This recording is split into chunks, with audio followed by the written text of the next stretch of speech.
तुम्हें एक स्वतंत्रता दी गई है, तुम बुरा से बुरा कर सकते हो और अच्छे से अच्छा कर सकते हो। बुरे से बुरे का बहुत बुरा फल है, अच्छे से अच्छे का बहुत अच्छा फल है। आप क्या चाहते हो?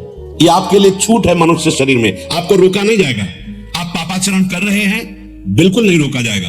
वही जो आपको शक्ति मिली है, जब आप असत आचरण में चलेंगे वही आपको बल देगी। आपके अंदर जो शक्ति है, आप अच्छे आचरण में चलेंगे वही आपको पावर मिले। आपको पावर मिल गया, अब आप उससे बुरा करते हैं या अच्छा, ये छूट है, परिणाम आपको मिलेगा। तो जो पापाचरण करते हैं, पापाचरण किसे कहते हैं? ठीक बात समझ लो, पापाचरण का कोई एक विशेष रूप नहीं है। धर्म के विरुद्ध, शास्त्र आज्ञा के विरुद्ध आचरण करना, और जो जीवन का लक्ष्य है समाज सेवा, राष्ट्र सेवा, परिवार सेवा, भगवत सेवा और नाम जप करते हुए जीवन व्यतीत करना, अगर ये नहीं कर रहे हैं तो कुछ भी कर रहे हो, तुम अपराधी माने जाओगे। क्योंकि तुम्हारे को भगवान ने कृपा करके मानव जीवन भगवत प्राप्ति के लिए दिया है। उत्तम योनि ये महान मुक्त होने के लिए मिली है, ये केवल भोगों के लिए नहीं मिली। यद्ध्रुवस्य देहस्य शानुबंधस्य दुर्मति ध्रुवाणि मन्यते मोहाद ग्रह क्षेत्र वशु निच। ये जो भगवत विमुख जीव है, इनकी बड़ी दुर्गति होती है। कैसे जानोगे कि आप भगवत विमुख हो?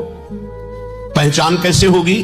तो बता रहे हैं, ये भगवत विमुख जीव बस केवल इंद्रियों की सुख की अभिलाषा करते हैं। बहुत ध्यान से सुनना, ये देख लूं, ये सूंघ लूं, ये छू लूं, ये भोग लूं, ये खा लूं, ये पहन लूं, ऐसा घूम लूं, ऐसी विलासता, बस इतना ही चक्कर चलता है। जो जो मैं चाह रहा हूं कैसे प्राप्त हो? वो धन से प्राप्त होगा। तो धन कैसे प्राप्त हो? अब जैसे प्राप्त हो धन, यह है पापाचारी भगवत विमुख पुरुष के अंतर की वृत्ति। ये लोग केवल सुख की अभिलाषा से विचरते रहते हैं, अर्थात अंदर का चिंतन और बाहर की क्रियाएं, केवल इंद्रियजन्य सुख, आत्म सुख, भगवत सुख, नित्य सुख, इसका तो परिचय ही नहीं है।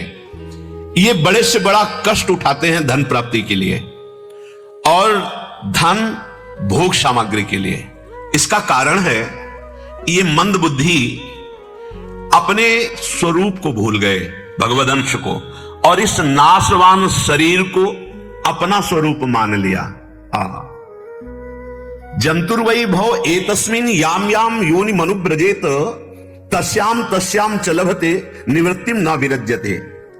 वो क्या, इस शरीर पे अहम हो जाने के कारण इसके संबंधियों को अपना मानता है। केवल जो संबंधी, घर, खेत, धन, वस्तु, जो भी, उनको केवल अपना मानता है और नित्य मानता है, मतलब अविनाशी मानता है।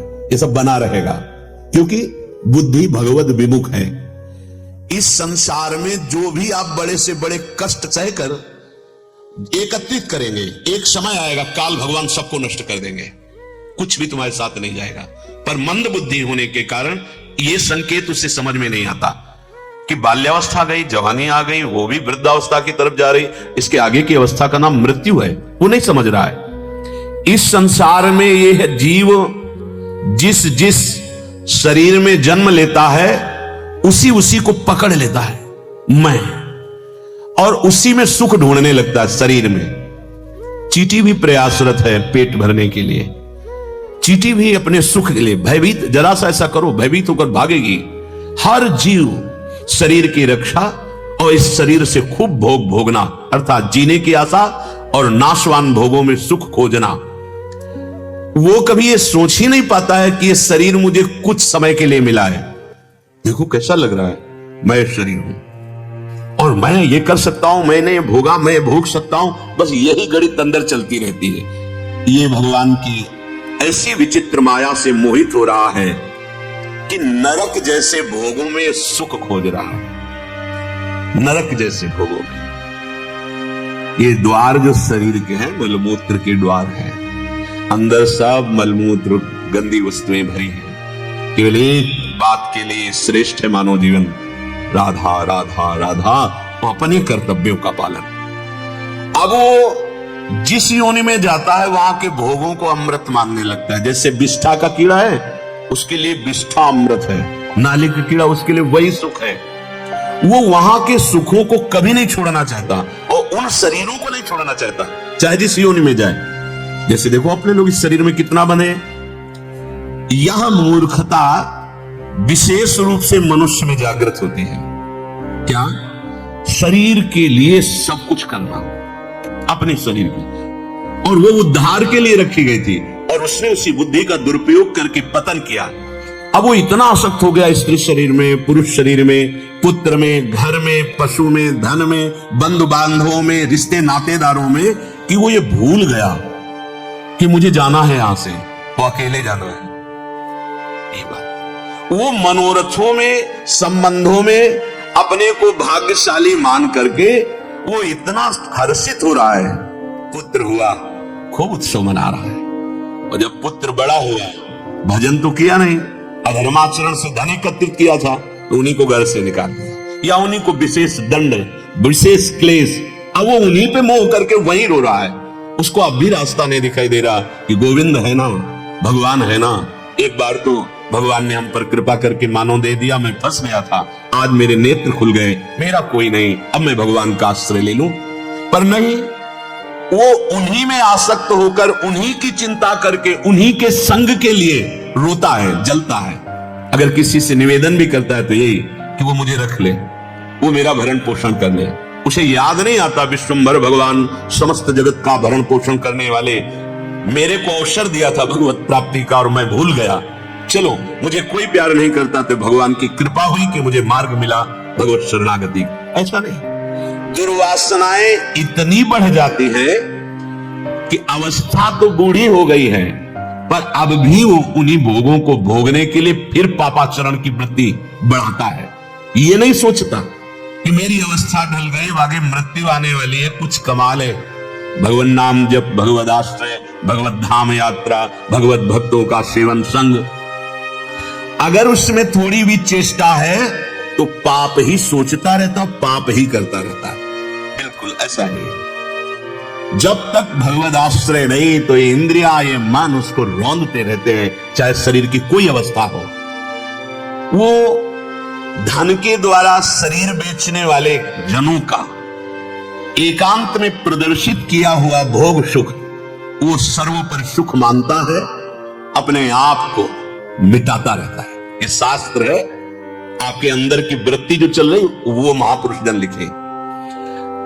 छोटे छोटे बालकों की मीठी मीठी बातों में इतना मन फंस जाता है कि उसको ये आता ही नहीं कि मैं अब राग रहित होकर भजन करूं। अब इंद्रियां और मन इतना फंस जाते हैं कि यद्यपि उसका परिवार उसको पीड़ा पहुंचाता है, कटुवचन बोलता है, तिरस्कार होता है, पर वो मोह के कारण उसी में लिप्त होकर रहना पसंद करता है। मुक्त होने का मार्ग नहीं, पूरा संसार इसी उसे सुख मानकर भाई यही चिंतन चलता रहता है। ऐसा शरीरधारी पुरुष हिंसा वृत्ति, व्यभिचार, चोरी इसमें बिल्कुल नहीं सकुचाता।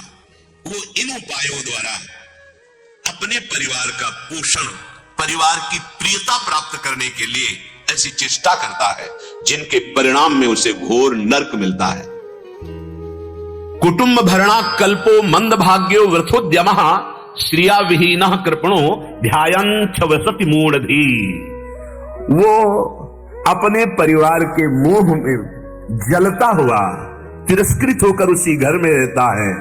जो कुछ मिल जाता है वही खा करके अपने समय को नष्ट कर रहा है। ऐसा पुरुष प्रयत्न करता है कि मुझे प्यार मिले, परिवार संसार का नहीं मिलता, लोग ये सब बढ़ जाता है। मंद भाग में कोई प्रयत्न उसका सफल नहीं होता, और होता है चिंतित होता है, अपने कुटुंब के प्रति विशेष ममता रखता है, और उन्हीं के द्वारा उसका अपमान होता है तो लंबी लंबी सांसें छोड़ता है, कोई तो मेरा सहयोग कर दे। इसके इस असमर्थ अवस्था को देखकर ना उसकी पत्नी, ना पुत्र और ना कोई रिश्ते नातेदार, कोई भी उसे प्यार नहीं करता जो उसकी मांग है। जैसे किसान बूढ़े बैल को वो प्यार नहीं देता, जब वो हल जोतता था तो अच्छे अच्छे पदार्थ मिलाकर, खाद्य पदार्थ उसे चारा देते थे, हरा हरा चारा और बलिष्ठ अन्न आदि मिला के। लेकिन जब बूढ़ा हो गया, हल जोतने लायक नहीं रहा, तो उसको चारा जानते हो गांव में कम, जब सब जानवर खा लेते जो बचता है वो डाल दिया जाता है, खाए खाए नहीं मर जाए, क्योंकि अब काम लायक तो नहीं रहा। तो कह रहे हैं कि एवं स्वभरणा कल्पम तत्त कलत्रादयस्तथा नाद्रियन्ते यथा पूर्वम की नासा इव गोचरम। जैसा पहले उसे प्यार मिलता था अब नहीं मिलता, वो उसी प्यार के लिए रोता है। लेकिन जैसे कृपण किसान बूढ़े बैल की उपेक्षा कर देता है, ऐसे रिश्ते नातेदार परिवार सब, वो सोचता कोई तो आके हमसे बात कर ले, कोई बात नहीं करता। फिर भी उसे भगवान याद नहीं आते। ये दुर्दशा है। जो अपने कर्तव्य का पालन नहीं करता, पापाचरण करके धन कमाता है, भगवान से विमुख है, उसकी बात हो रही है। उसे फिर भी भगवान याद नहीं आते हैं। जिसने पूरे जीवन भर कमा करके, जिनके लिए वही उसका अपमान तिरस्कार, उसको दुख देते हैं। यह कर्म है। हम दोष देते हैं पुत्र, दोष देते हैं बहू, दोष देते हैं परिवार। यह कर्म है तुम्हारा। तुम्हारा कर्म ही उनकी बुद्धि में बैठकर तुम्हें दंड, बाद में रोते हुए बेटा ऐसा करना है। तुम्हारा कर्तव्य क्या था बेटे के लिए?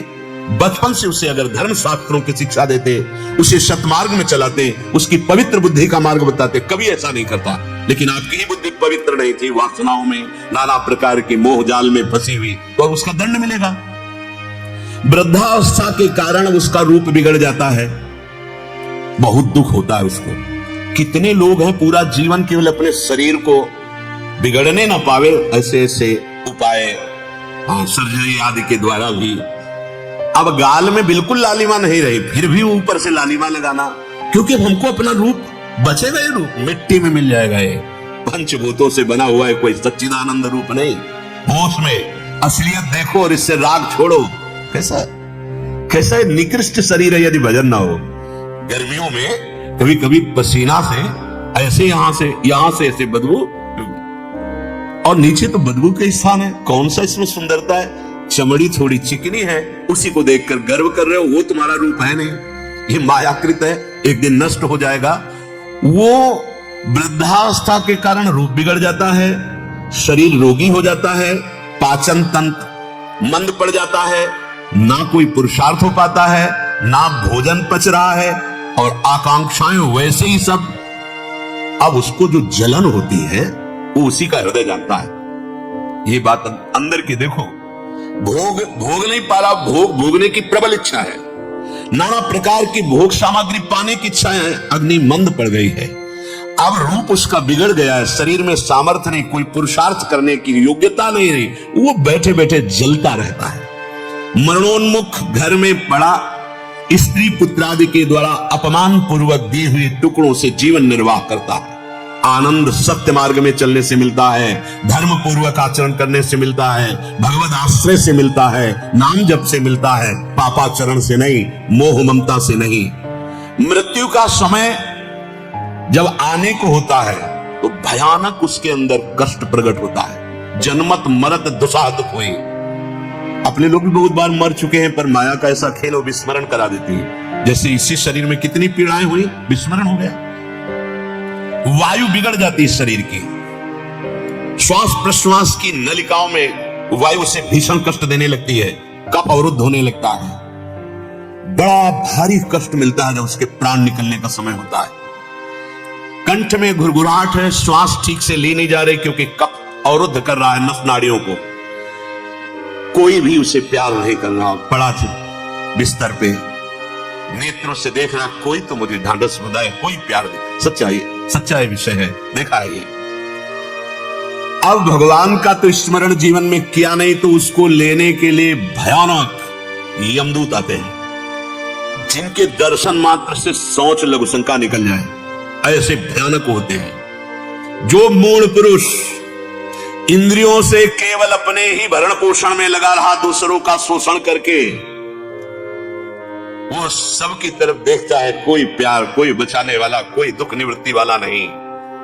और यमदूतों की मार भयंकर पड़ती है और उनका शरीर से जीव को निकालकर एक यातना देह है, जैसे स्थूल देह, सूक्ष्म देह, कारण देह, ऐसे दंड भोगने के लिए देह मिलती। जैसे जब आपको जेल मिलती है तो आप अपने कपड़े नहीं पहन सकते, जेल के अलग कपड़े हैं, तो ये शरीर नहीं मिलेगा कि आप इस शरीर से है, अब भोगना पड़ेगा तुम्हें। और जो देह मिलती है उसका नाम यातना देह है। ये लोग सोचते हैं यहां शरीर छूट गया तो कहां नरक है, कहां दंड मिलेगा, यातना देह में उसको डाला जाता है।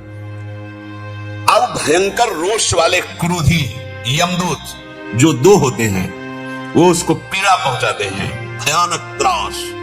वो तो जैसे यहाँ चोरी और ये सब करने में लगता है, अरे कहाँ, वो जब फंसता है हमारे सरकारी विभाग में, जब पिटाई होती तब उसको पता चलता है, अगर मैं ये न करता तो यह दंड न मिलता। बार बार वो मूर्छित होता है। पर यातना देह में ना आप मूर्छित रह सकते हैं ना मर सकते हैं। स्थूल देह में तो यह है कि आपको काटा गया आप मर गए, गोली मारी गई मर गए, जहर खा लिया मर गए। लेकिन यातना देह में नहीं, ना मूर्छित रह सकते हो और ना मर सकते हो। यमदूत यातना देह में डालकर उस अपराधी को बहुत पीटते हुए, बहुत त्रास देते हुए, गले में रस्सी बांध करके यमलोक की लंबी यात्रा कराते हैं। जो गीता जी में कहा भगवान ने कि अगर ऐसा नहीं करते तो पापी हैं, और उन पापियों को दंड दिया जाता है। यमदूत बार बार उसको पीड़ा पहुंचाते हैं, उसके अंगों में, यातना देह में। उसका शरीर थर थर कांपता है।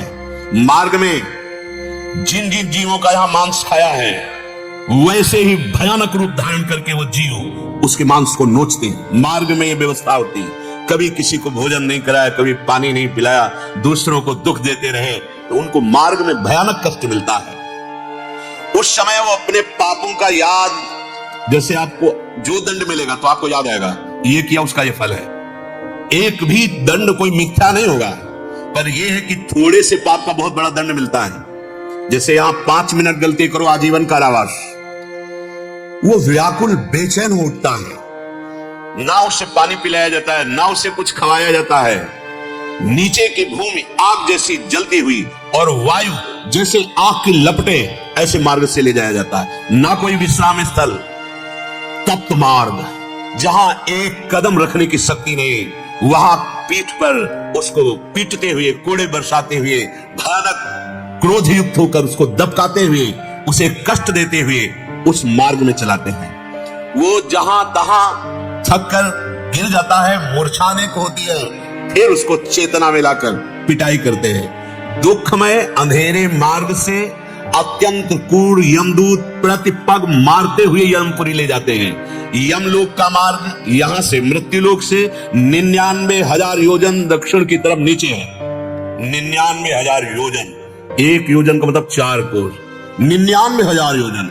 इतने लंबे मार्ग को 2 या 3 मुहूर्त में इतनी दौड़ मारते हुए उसको ले यातना दे, मरना है नहीं। जो लोग अब ये नरकों का वर्णन नहीं कर रहे हो, ये केवल यात्रा का वर्णन कर रहे हैं। उसे यम के सामने पेश किया जाता है, 1 सेकंड में पूरा हिसाब हो जाता है। वहां थोड़ी कि घंटों लाइन लगानी पड़ेगी, अमुक नर्क, अमुक नर्क, अमुक नर्क, इतने समय तक, इतने समय तक। वहां उसको, जो यहां किसी पशु को भून कर खाते हैं, धड़कती हुई लकड़ियों के बीच में डाल करके उसे जलाया जाता है। पशु का भाग्य तो यह है कि वो 2-4 मिनट, 5 मिनट में तड़प कर मर गया, लेकिन उसका दुर्भाग्य यह होगा कि वो मरेगा नहीं, और उसका लंबा हिसाब होता है। एक अपराध का फल आजीवन कारावास। ऐसी एक पशु को भून के खाया तो कितने वर्षों तक तुम्हें भूना जाएगा पता नहीं। अरे ये सब बातें हैं, जब मिलेगा तब तुम्हें पता चलेगा कि बातें हैं। हमें मिले थे एक गंगा किनारे जो डाकू थे, उन्होंने बताया, दिखाया था, उंगली टूटी हुई, नाखून ऐसे सब उखड़े हुए, ऐसे हमको बताया कि ऐसी पीड़ा दी जाती है। महाराज गांव का कोई आदमी 5 जूता रोज मार ले सह ले, लेकिन कभी ऐसा अपराध न करे, जेल जाने पर जो दशा होती है। हाँ, ये अभी गए नहीं, वो स्वागत नहीं हुआ, इसलिए आपको लगता है। जो लिखा है भगवान श्री कृष्ण द्वैपायन व्यासदेव जी लिख रहे हैं, और जो गान कर रहे हैं परम सत्य में स्थित भगवान सुखदेव जी कर रहे हैं। उसके शरीर को धधकती हुई लकड़ियों के बीच में डाल करके जलाया जाता है। जो दूसरे पशुओं को काट करके मांस खाते हैं, उनका काट काट करके मांस उन्हीं को खवाया जाता है। यह प्रक्रिया 10-20 मिनट नहीं चलती, उसका हिसाब होता है इतने वर्ष। अब आप सोचो, बराबर काट काट करके आप, और वहां भीषण पीड़ा ही पीड़ा है, मरना नहीं है। यमपुरी के गीध, जिनकी चोंच वज्र जैसी कठोर, उनको छोड़ा जाता है, या दूसरे के मांस को खाते हैं। नोच नोच कर उनकी आंखें, उनके शरीर, मरना नहीं वहां। सांप, बिच्छू, डांस, बड़े बड़े विषैले जीवों से उसके शरीर को पीड़ा दी जाती है, जो यहां अन्य जीवों को पीड़ा दी है। अभी तो मस्ती में हो। तभी हम सबसे प्रार्थना करते हैं, मांस मत खाओ, शराब मत पियो, तुम्हारा मानो दे, तुम कोई राक्षस नहीं, हिंसक पशु नहीं हो। शरीर को उसके काट काट कर टुकड़े किए जाते पर मरता नहीं, फिर कष्ट, फिर जुड़ा। जो यहां दूसरे आदमियों को धोखा दे करके उनको मारते हैं, जैसे विष खिला देना या अन्य विश्वासघात करते हैं, उनको पर्वत शिखर के नीचे दबाकर चकनाचूर किया जाता है, मरते नहीं हैं। उनको जहरीली गैस के गड्ढे में बंद कर दिया जाता है, बंद है कितने वर्ष, कितने कल। विशाल बलवान यमदूत के हाथियों से उनको चिरवाया जाता है बार बार। ये यातनाएं तामिस दंध तामिस तरौरव आदि नरकों में बहुत भारी यंत्रणा दी जाती है। जो स्त्री या पुरुष यहां परस्पर धर्म विरुद्ध भोग करता है, वहां वैसे ही आकृति की आग जलती हुई स्त्री शरीर या पुरुष शरीर, उसको उसी में कितने मिनट, 2 मिनट नहीं, अब कितने वर्ष का आदेश होगा, वैसे जलोगे, मरना है नहीं। यहाँ कहते मनोरंजन है। तस्मात् शास्त्रम प्रमाणम थे, होश में। ये कोई कहानी नहीं वर्णन कर रहे, ये है भोगना पड़ेगा। कोई निमंत्रण देता है क्या कैंसर का या नाना प्रकार के रोगों का? पाप परिणाम आता है ना, ये तो ब्याज है, मूल भोगना पड़ेगा। जैसे आप कहोगे ब्याज क्यों है, तो जब आप गलत आचरण में पकड़े जाओगे तो पिटाई होगी ब्याज में, फिर न्यायाधीश से जो आपको वास्तविक दंड मिलेगा कि भाई 20 साल की सजा, फांसी की सजा या ऐसा, और उसके साथ जुर्माना। बहुत छोटा अपराध, डंडा चलेंगे। यहाँ का है गांव में जैसे ना लोग जुआ खेलते हैं तो 10-20 लोग देखने में खड़े होते हैं। जब सरकारी आदमी पहुंचते ना तो जुआ वाले को बाद में पकड़ते, पहले उनके डंडे चलाते हैं। वो कहते हम तो खेल ही नहीं रहे थे, तो देख क्यों रहे थे, यहाँ खड़े क्यों थे? असत क्रिया देखना, असत क्रिया चिंतन करना, असत क्रिया की किसी भी तरह से सहयोग में आना, वैसे ही दंड मिलेगा।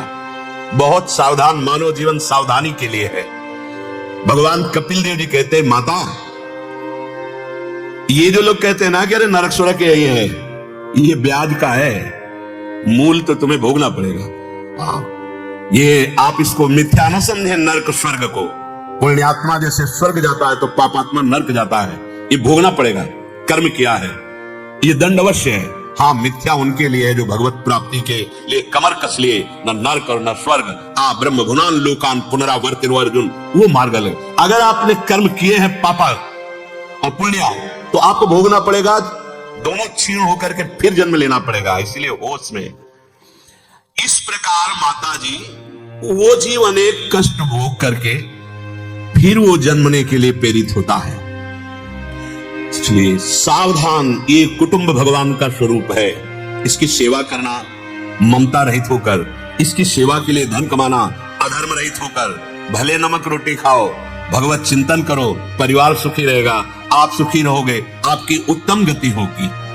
अब जब नरक से उसके पाप नष्ट हुए, कुछ बचे, जो संचित कर्म जमा है उसी में वो फिर जमा हुए, अब उसको जन्म लेने के लिए प्रेरित किया जाता है। जब भगवान की कृपा होती है तब जीव को मनुष्य जन्म लेने के लिए प्रेरित किया जाता है। इसको अवसर दीजिए। फिर भगवान की प्रेरणा से वर्षा के द्वारा वो अन्न में जीव आता है। वही अन्न माता पिता के उदर में जाकर के फिर रक्त आदि, फिर उसमें वो वीर्य और रज आदि वो बनता है।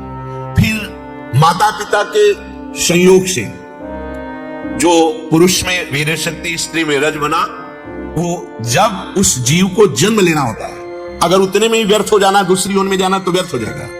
अगर उसको जन्म लेना है विधान के अनुसार, तो एक रात्रि में मिलकर वो एक बुदबुदा जैसा बनता है।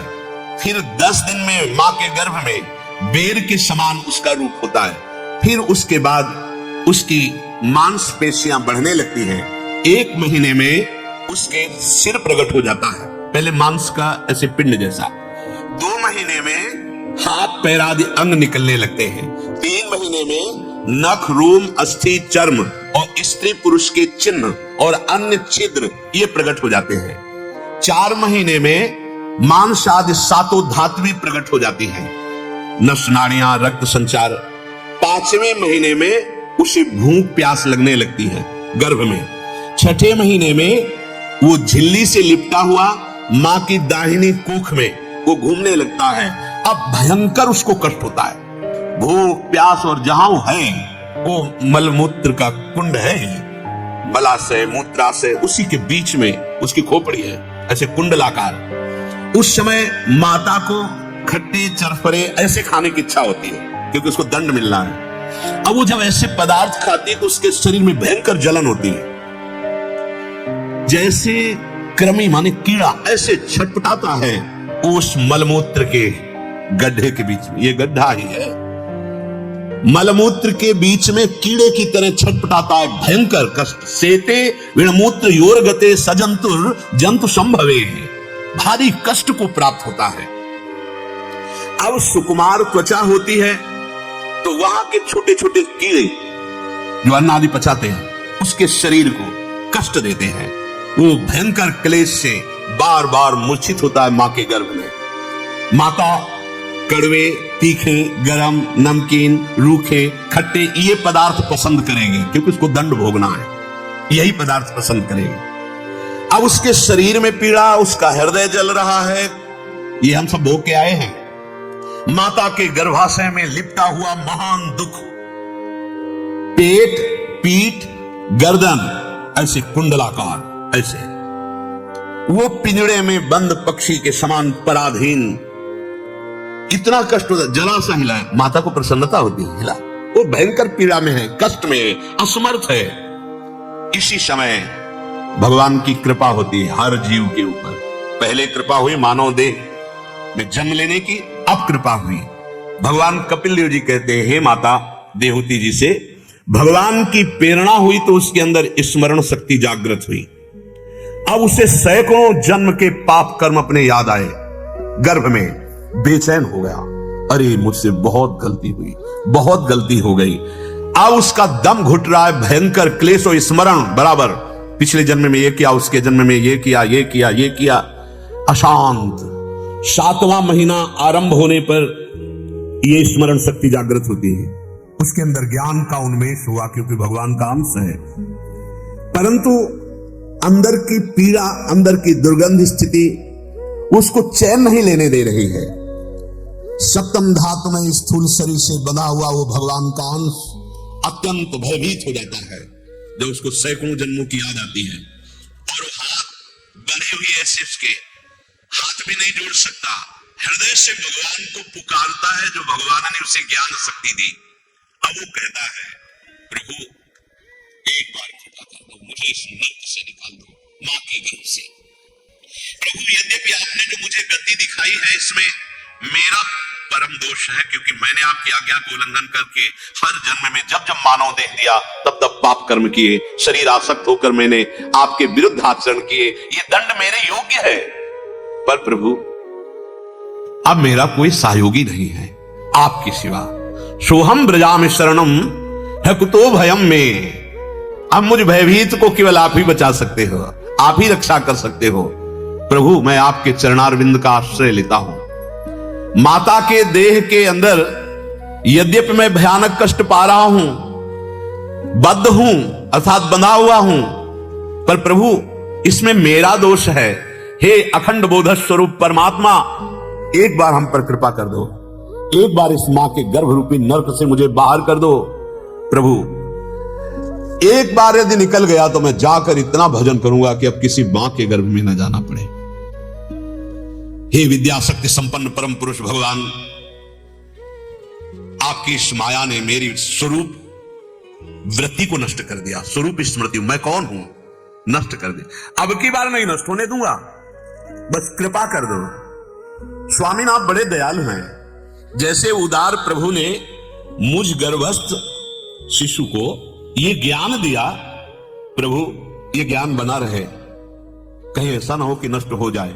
नाथ मैं आपके इस महान कृपा का कभी बदला नहीं चुका सकता कि मुझे मानो दे दिया, मुझे ये स्मृति दी सैकड़ों जन्मों की कि मैं कितने गलत कार्य किए। अब मैं गलत कार्य नहीं करूंगा। प्रभु ये संसार के पशु पक्षी भले मूढ़ हों, पर मुझे आज पता चल गया मैं ज्ञान स्वरूप आपका अंश हूं। मैं अब सम दम नियम साधना करके आपकी प्राप्ति करूंगा, अपने को मुक्त करूंगा। प्रभु भय लग रहा है, प्रार्थना तो कर रहा हूं कि इस भयानक कष्ट में बाहर चला जाऊं, पर प्रभु मुझे बड़ा भय लग रहा है कि अगर मैं बाहर गया तो फिर आपकी माया हमको भुलवा देगी। ये जो ज्ञान आया है, वैसे बिल्कुल मुझे बाहर जाने की इच्छा नहीं है, पर यहां रहा भी नहीं जा रहा। प्रभु आप कृपा करो। शरीर में बाहर निकलते ही अहंकार बुद्धि पुष्ट हो जाती है। परिणाम में फिर वही स्त्री पुत्र घर परिवार में ममता, धन की आवश्यकता, भोगों में सुख बुद्धि, फिर वही संसार चक्र चल पड़ता है। अतः मैं आपके चरणों का आश्रय लेता हूं, मुझे ऐसा ज्ञान देना कि मैं दोबारा इस संसार में ना जन्मूं। भगवान कपिल देव जी कहते, माता अब वो जीव 9-10 महीने के लिए इतना उसके अंदर ज्ञान प्रकट होता है, वो भगवान से प्रार्थना करता है गर्भ में, तब भगवान की आदेश शक्ति से प्रसव वायु के द्वारा वो बाहर इस जगत में आता है। जीव ही बाहर निकला, बहुत ही कष्टप्रद निकलना भी होता है। मां के मूत्र द्वार से प्रकट होना होता है। तभी कहा गया है कि ऐसा भजन कर लो कि अब, और मां के ऋण से ऋण होने का उपाय केवल भगवत प्राप्ति ही है। घर में रहकर माता पिता को भगवान मानकर उनकी सेवा करते हुए नाम जप करो, उनका भी मंगल हो, आपका मां के ऋण से ऋण होना बहुत कठिन है। महाप्रभु चैतन्य देव ने सची माता से कहा था, मां ये श्री कृष्ण का आदेश है, इसलिए मैं विरक्त होकर के संसार का मंगल करने के लिए, नहीं तो मैं आपसे कभी ऋण नहीं हो सकता। अपनी त्वचा की यदि जूती बनाऊं चमड़ी की, तो भी मैं आपसे ऋण नहीं हो सकता। मां कितना कष्ट मां को होता है बालक प्रकट। आजकल भी तो देखो वो ऑपरेशन प्रक्रिया पूरा अपने उदर का छेदन कराकर, और आजकल बालक कैसे प्रकट होते हैं कि मां की और पिता की वो आदर वृत्ति ही नहीं समझते हैं। अब वो जो ही बाहर आया, तेरी सारा ज्ञान खत्म जो भगवान की तरफ से दिया गया था। अब वो रोता है, कहां वो ज्ञान कहां गया, वो आनंद कहां गया, वो स्मृति कहां गई। यहां बोले थाली बजाओ, बालक हुआ है या कन्या हुई, वो भूल गया, वो स्मृति गई। पृथ्वी में माता के रुधिर और ऐसे घृणित पदार्थों के बीच में छटपटाता हुआ सारा गर्भ का ज्ञान नष्ट हो गया और विपरीत परिस्थिति पैदा हो गई, देहाभिमान, देह भाव। अब वो जोर जोर से रो रहा है, वो इसलिए नहीं रो रहा है, वो इसलिए रो रहा है कहां है वो ज्ञान, कहां है वो स्मृति जो अभी थी, कितना आनंद था उस स्मृति में, वो बाहर आ गया। जो लोग इस रोने का अभिप्राय नहीं समझते हैं, उन लोगों को बड़ा हर्ष हुआ, बालक हुआ, संतान हुई। अब उसमें कोई भी प्रतिकूलता का निषेध करने की सामर्थ्य होती नहीं। सब सामग्री उसके अंदर है, बहुत पुराना है, सब ज्ञान है। जैसे छोटे बच्चे के बिल्कुल अभी किसी ने शिक्षा नहीं दी, पर जब दुग्ध पान के लिए मुख में तो पीने लगता है, मतलब पूर्वाभ्यासी है। अगर ऐसे तो भयभीत हो, मतलब पूर्वाभ्यासी है, दुलार, वो प्रसन्न होने लगता, मतलब पूर्वाभ्यासी है, कोई नया जन्म उसका नहीं। अब धीरे धीरे उसकी अवस्था बढ़नी शुरू होती है। शिशु अवस्था में मैले कुचेले में जो जीव छोटे छोटे होते हैं, वो उसको जैसे मच्छर है, अब वो काट रहे हैं, अब उसकी सामर्थ्य नहीं कि हटा सके। जो भी कष्ट उसको बाल्यावस्था में मिलता है, निषेध करने की शक्ति नहीं रहती। शरीर में खुजलाहट होती, खुजलाने की भी सामर्थ्य नहीं, उठने की सामर्थ्य नहीं, करवट लेने की सामर्थ्य नहीं, लघुशन का सोच, जहां जैसी स्थिति में, ऐसी स्थिति में मां ने हमारी सेवा की है। शर्म आनी चाहिए उन नवयुवकों को जो अपने माता पिता को कटु वचन बोलते हैं, जो माता को अपमानित करते हैं, जो घर से निकाल देते हैं या ऐसी जगह भेज देते हैं वृद्धाश्रम। अरे उस समय मां ने तुम्हारे लिए कितना कष्ट सहा, कितनी सेवा की। उस बालक की त्वचा बहुत कोमल होती है, उसे उस त्वचा में जो भी जीव काटता है विशेष कष्ट होता है। अब गर्भावस्था का जो ज्ञान था वो तो नष्ट हो गया। अब जब कौमार अवस्था आई, फिर वही शुरू, खिलौनों में, खेल में, थोड़ी अवस्था बढ़ी मित्रों के साथ खेल में, युवावस्था आई, काम का प्रचंड तांडव प्रारंभ, फिर वही दुर्गति का मार्ग। बहुत सावधानी, भगवान कह रहे हैं सावधानी से, नहीं ये पापाचरण तुम्हारा फिर सर्वनाश कर देगा। ये मानव देह अब नाश के लिए नहीं मिला, उद्धार के लिए मिला। हम सब ये भोग के आ रहे हैं, लेकिन ये विचित्र माया है, याद नहीं है। सोचो, अगर तुमको एक गड्ढा और उसमें सब ऐसा भर के छोड़ दिया जाए, कैसे रह पाओगे तुम? एक क्षण रहना पसंद, वहां मलमूत्र के बीच में हम रहे, मां के गर्भ में रहे, माया ने स्मृति नष्ट कर दी। अगर वो स्मृति जागृत हो जाए तो भयभीत हो जाए। कितनी बार मरे हैं, वो मृत्यु का भय अभी भगवान की तरफ बढ़ा दे, लेकिन इसका काम है माया का विस्मृति। भगवान ने संपूर्ण गीता सुनाई जब अर्जुन जी को, तो क्या मिला? स्मृति।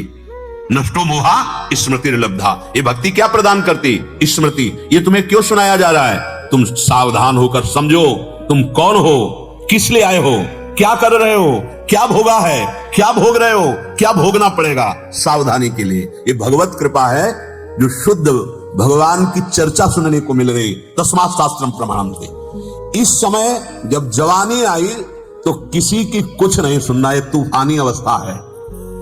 इस समय कोई भी अगर भगवत आश्रय लिए तब तो बात ठीक है, अगर भगवत आश्रय नहीं लिए तो कोई भी अपनी सीमा में नहीं रह सकता। जौवन ज्वर के ही नहीं बलकावा, वो मदांध हो जाएगा। पापाचरण फिर शुरू हो गया। अज्ञानवश कामनाओं में बढ़ना, अगर कामना में विघ्न पड़ जाए तो क्रोध करके हिंसा भी कर देना। अब उसके फिर वही पाप होने लगे जिनसे उसकी दुर्गति हुई थी। और भगवान से वादा करके आया था, बस एक बार हमें निकाल दो इस गर्भ रूपी नरक से, मैं निरंतर भजन करूंगा आपका। अब देह जैसे जैसे बढ़ता जाता है, अभिमान बढ़ता जाता है, कामना बढ़ती जाती है, क्रोध बढ़ता जाता है, फिर अपने नाश का वही श्रृंगार कर लिया। वही काम, क्रोध, लोभ, मोह, मद, मत्सर, वही सब फिर कर्म। खोटी बुद्धि होने के कारण 5 भूतों से रचित नाशवान प्रतिपल परिवर्तनशील देह में वो अभिमान कर बैठा मैं। अब फिर उसका क्रम, जवानी व्यतीत हुई, फिर बुढ़ापा आया, फिर वही कष्ट, फिर मरा, फिर अन्य योनियों में जन्मा। तरह तरह के भयानक पीड़ा कर्म उसको देते रहते। कर्म तरह तरह की पीड़ा, वो संसार चक्र में ऐसे पड़ा हुआ भटकता रहता है। भगवान कृपा करते हैं तो संतों का संग देते हैं। यद सदभी पथि पुनः शिष्णोदर कृतोद्यमई। भगवान उसे संत संग देते हैं जिस पर विशेष कृपा कर दी।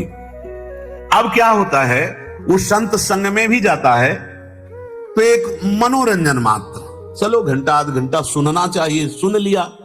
पर जिह्वा और उपेन्द्री जनेन्द्री, इन 2 भोगों में लगे हुए विषयी पुरुषों का संग, विषय दृश्य, विषय वार्ता, विषय चिंतन, सत्संग से इन्हीं को छोड़ा जाता है। वो इन्हें छोड़ता नहीं है तो सत्संग का लाभ नहीं मिलता। फिर वही अनुगमन करता है, पहले के समान फिर वही नरक योनियों में जाना। जिनके संग से हमारा सद्विचार सत्संग में जो सुना है, वो आचरण उतारने का जो उत्साह बना है, वो उत्साह नष्ट होता है। ऐसे हमें लोगों का संग नहीं करना, ऐसे दृश्य नहीं देखना, ऐसा भोजन नहीं करना। वाणी का संयम, हृदय में दया, बुद्धि का ये निश्चय कि एकमात्र भगवान में सुख है, वो ये सब नहीं धारण करता। सत्संग भी सुनने आते हैं, खलऊ करें भली पाई सुसंगु, मिटे न मलिन स्वभाव भंगु। हाँ, वो अपने स्वभाव के अनुसार ही बर्ताव कर। ये सत्संग जानते हो, ये जो अपने को करने और सुनने को मिल रहा है कथन श्रवण को, भगवान अतिशय प्रसन्न है। जब द्रवहि दीन दयालु राघव तो साधु संगति पाई। बड़े भाग्य हैं जो आपके कदम इधर चल कर आए। बड़े भाग्य हैं कि आप सोने से, आप निद्रा से अपने आप को बचा करके सत्संग में बैठे हुए। नहीं, इस समय तो गाढ़ निद्रा, जिसको पूरी रात नींद नहीं आती उसको इस समय नींद आ जाती, ब्रह्म मुहूर्त में आ जाती। वो अपने सारे सद्गुण इन कुसंगियों से मिलकर नष्ट कर देता है। कई तरह का कुसंग होता है, एक अंदर के विचारों का कुसंग होता है, एक बाहर दृश्य का कुसंग होता है, एक बाहर व्यक्ति का कुसंग होता है। बचो, जो तुम्हारे सत्मार्ग से तुमको अलग कर दे, ऐसे लोगों से बचो, ऐसे दृश्य से बचो, ऐसी बातों से बचो, ऐसे विचार से बचो, अंदर के विचार से। वह अत्यंत शोचनीय होकर फिर काम का खिलौना बन जाता है। काम का खिलौना, जैसा चाहे वैसा नचावे।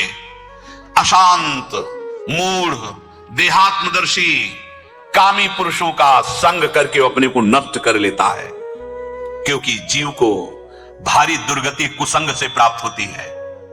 जैसा बंधन कुसंग से होता है, वैसा बंधन और कहीं नहीं होता। कुसंग काम